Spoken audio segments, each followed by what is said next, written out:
You strike up a conversation with classmates, coworkers, friends, and siblings. You all start to recall those wonderful childhood toys, fads, movies, and TV shows. Oh, remember Captain Planet or remember Ren and Stimpy? No, wait, what about Power Rangers? And with that buzzword, everyone begins to recall who their favorite Mighty Morphin Power Ranger was. Blue, yellow, red. Conversation takes a step deeper, and the Megazord gets brought up, or possibly Zordon. It's at this point people are trying to remember who the bad guys were. Who was that gold guy? Well, today we're discussing one of the most memorable villains of the Mighty Morphin Power Rangers series. Let's take a look at the footprint this guy left behind in the collecting community. In 1993, Power Rangers lit up TV screens while store shelves filled up with the merchandise right alongside. Everyone fell in love with our multicolored heroes. Boys could look up to Jason, girls could look up to Kimberly. Perhaps you were someone who hit the books more often and saw a bit of yourself in Billy. Whichever hero you connected with, you wanted some type of physical representation next to you or in hand. You wanted an action figure, and Bandai did not disappoint. Fully articulated heroes from head to toe. Bending knees, arms, wrists, and my personal favorite, the trigger finger action.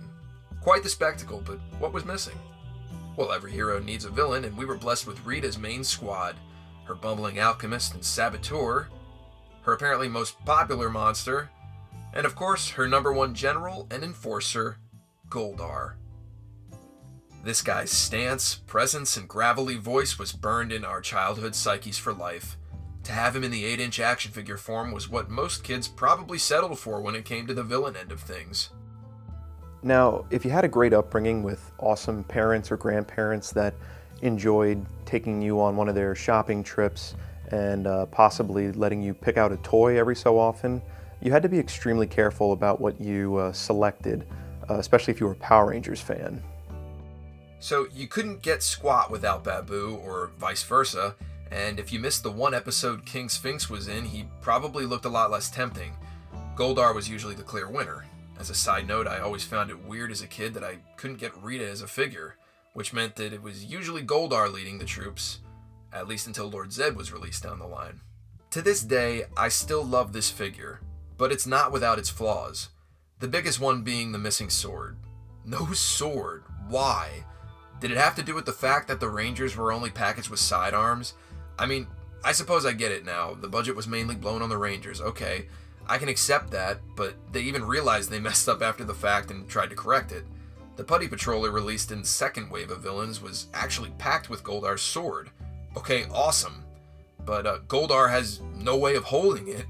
All he can really do is sling it over his shoulder. It looks okay.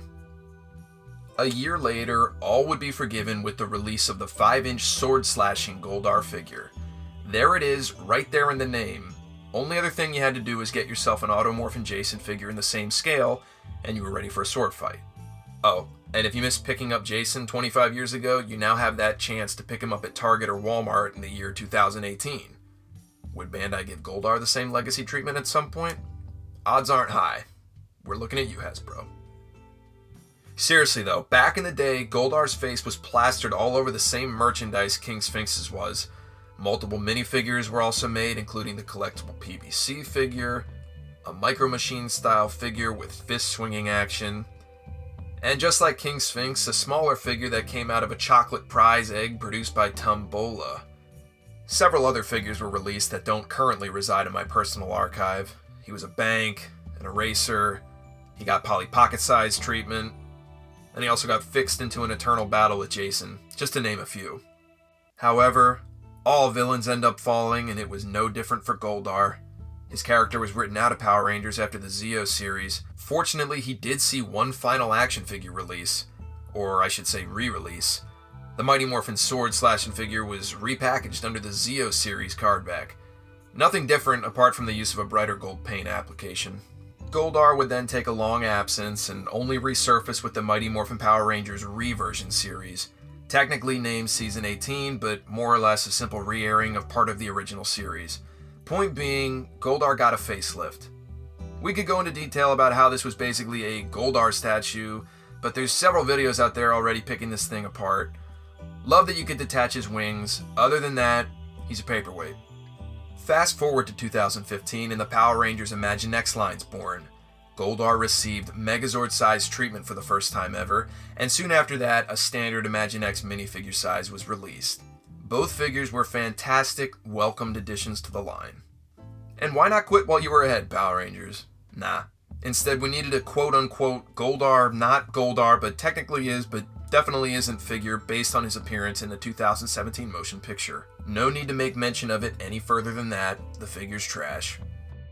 Goldar is one of the few villains that's been consistently appearing in the present niche, nostalgia-fueled collectible lines of today, none of which I'll make mention of as I don't find them particularly interesting. Not sure how many more blind bags this guy can fit in. Goldar's a monster who's due for a legacy figure in meaningful scale. He's done his time, he's proved his worth, and remained in our memories for over 25 years. When he finally gets his legacy figure, he'll have certainly earned it.